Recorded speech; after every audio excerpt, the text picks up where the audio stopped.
Bonjour à tous et bienvenue, merci d'être avec nous sur bigradio.fr. C'est parti pour le grand show de l'info, l'édition du samedi 14 septembre 2013. Aujourd'hui nous parlons dans un instant de l'essentiel de l'actualité de la semaine, comme chaque semaine, pour tout savoir de ce qui s'est passé cette semaine dans l'actu. Et puis François Hollande qui lance 34 plans pour l'industrie du futur. Le progrès n'est pas un astre mort. Et puis enfin la taxation sur le diesel, inchangée en 2014, couac avec les écolos et couac de com'.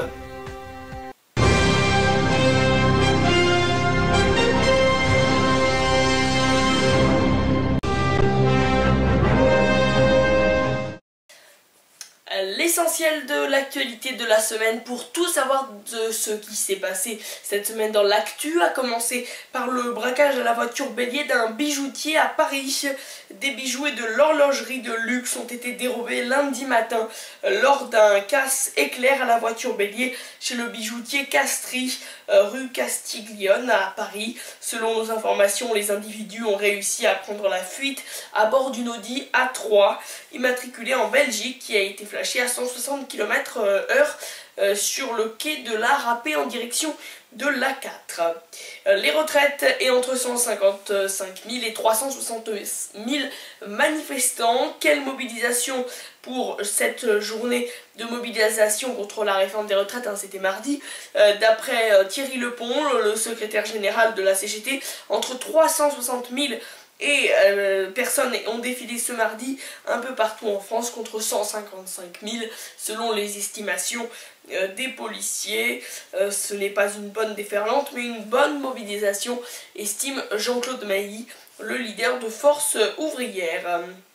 La nouvelle mise en examen de Jérôme Cahuzac, l'ancien ministre du budget, a donc été entendue plus de 4 heures par les juges enquêtant sur son compte bancaire à l'étranger non déclaré.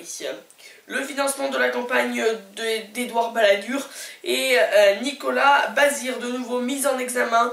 C'est donc dans le volet de l'affaire Karachi pour complicité de détournement de fonds publics. Bachar al-Assad pose des conditions à l'abandon de son arsenal chimique.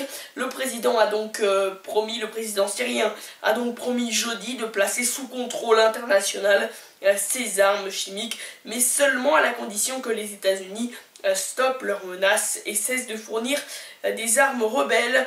Bachar al-Assad s'exprimait dans un entretien à la chaîne publique russe Rossiya 24 au moment où des pourparlers américano-russes débattaient à Genève.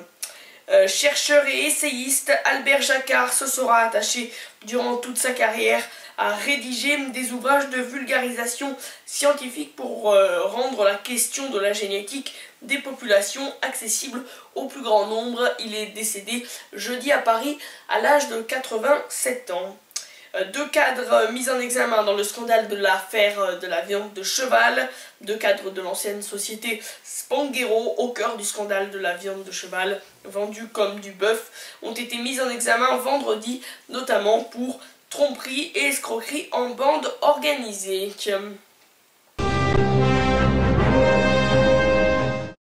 Allez, à présent, nous parlons donc de François Hollande qui lance 34 plans pour l'industrie et le futur. François Hollande et Arnaud Montebourg ont donc présenté jeudi un vaste plan d'action en 34 points pour l'industrie française. Le chef de l'État a voulu adresser un message positif aux Français.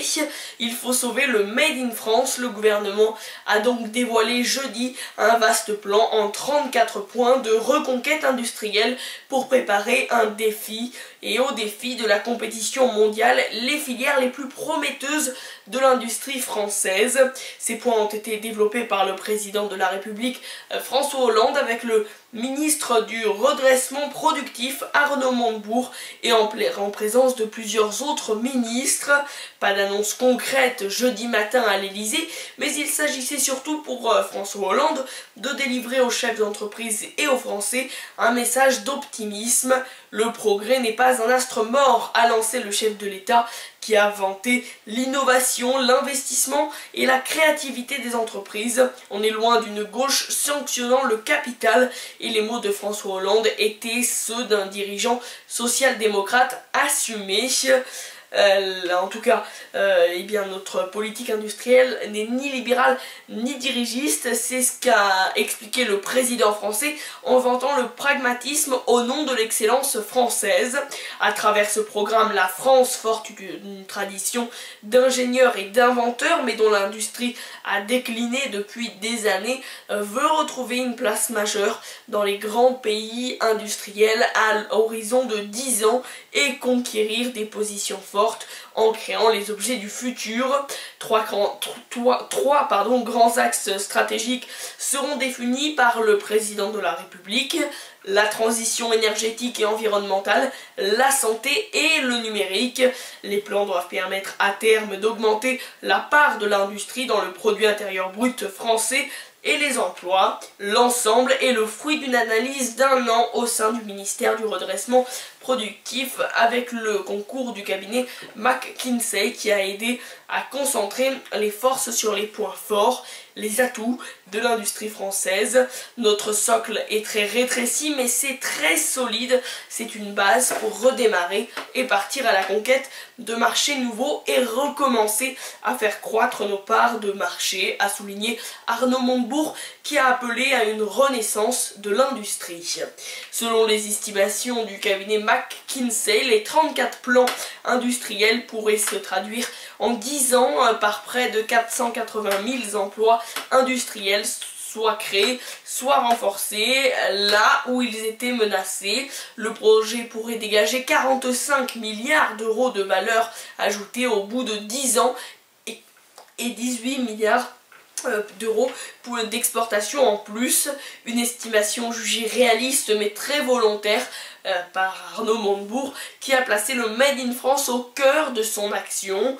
Le ministre a lancé en début d'année une nouvelle stratégie de filière industrielle avec l'objectif à la fois de consolider les industries existantes et d'investir dans les technologies clés pour le long terme en visant des innovations de rupture. Certains des projets étaient déjà lancés au sein des filières comme la voiture consommant 2 litres au 100 km ou le TGV du futur. Les 34 plans couvrent un vaste éventail de secteurs: le transport, le textile, le bois, la chimie verte, les réseaux électriques, le numérique, la robotique, la biotechnologie, et j'en passe, et des meilleurs. La grande innovation revendiquée de la nouvelle France industrielle est donc que les chefs de projet chargés de la mise en œuvre seront en très grande majorité des industriels, chefs d'orchestre des projets. Ils devront constituer les équipes et bâtir les coopérations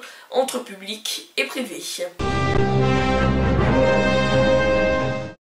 Allez, à présent nous parlons de la taxation sur le diesel, inchangée en 2014, quoique avec les écolos et quoique comme les écologistes menacent de ne pas voter le budget 2014 si l'avantage fiscal du diesel sur l'essence est maintenu.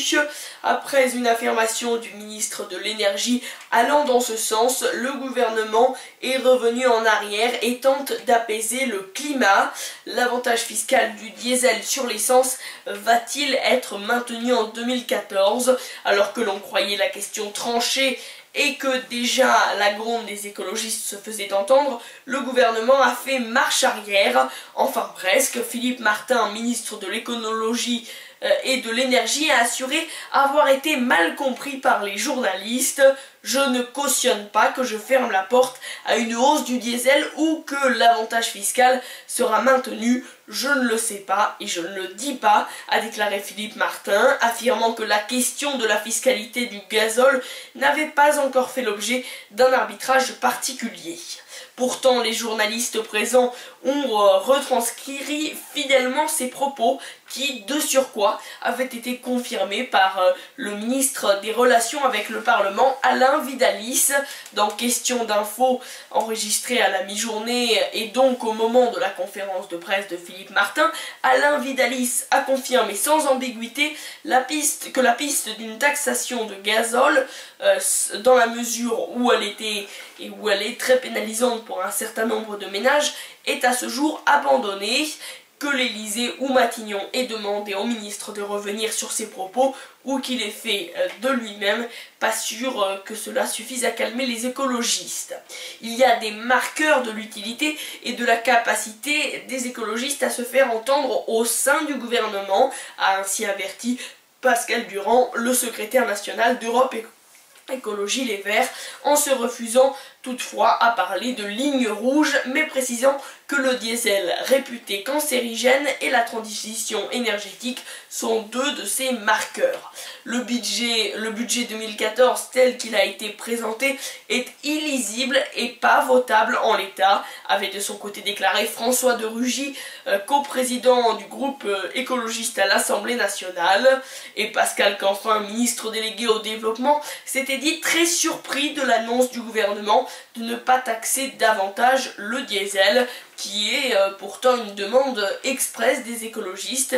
Il avait assuré que ni lui ni Cécile Duflot au logement n'étaient au courant de cette disposition qu'ils ont apprise en lisant une dépêche, malgré des réunions particulières avec leurs collègues. Europe Écologie Les Verts réclament la fin progressive de l'avantage fiscal consenti sur le gazole qui conduit, selon ce parti, à subventionner ce carburant à hauteur de 7 milliards d'euros par an. Dans la soirée, l'exécutif est donc monté au créneau pour tenter de calmer les écologistes. Le ministre de l'écologie et le ministre de l'économie, et celui du budget, le premier sur Canal+, le second aux 20h sur TF1, ont joué l'apaisement. À l'issue de la conférence environnement la semaine prochaine, il y aura un arbitrage de tous ces sujets-là, a promis Pierre Moscovici en s'engageant sur une contribution énergie-climat visant à verdir des impôts déjà existants. De son côté, Bernard Cazeneuve a assuré lui qu'une loi de finances est toujours en débat, une discussion dans une majorité, précisant qu'il rencontrerait les parlementaires des Verts mardi prochain. Les discussions s'annoncent déjà animées. Déjà ce mercredi après-midi, le gouvernement s'est fait malmener dans l'hémicycle autour de la taxation du diesel avec Noël Mamère, député Europe Écologie Les Verts, qui a lui aussi affirmé que les écologistes ne pouvaient pas voter ce budget en l'état.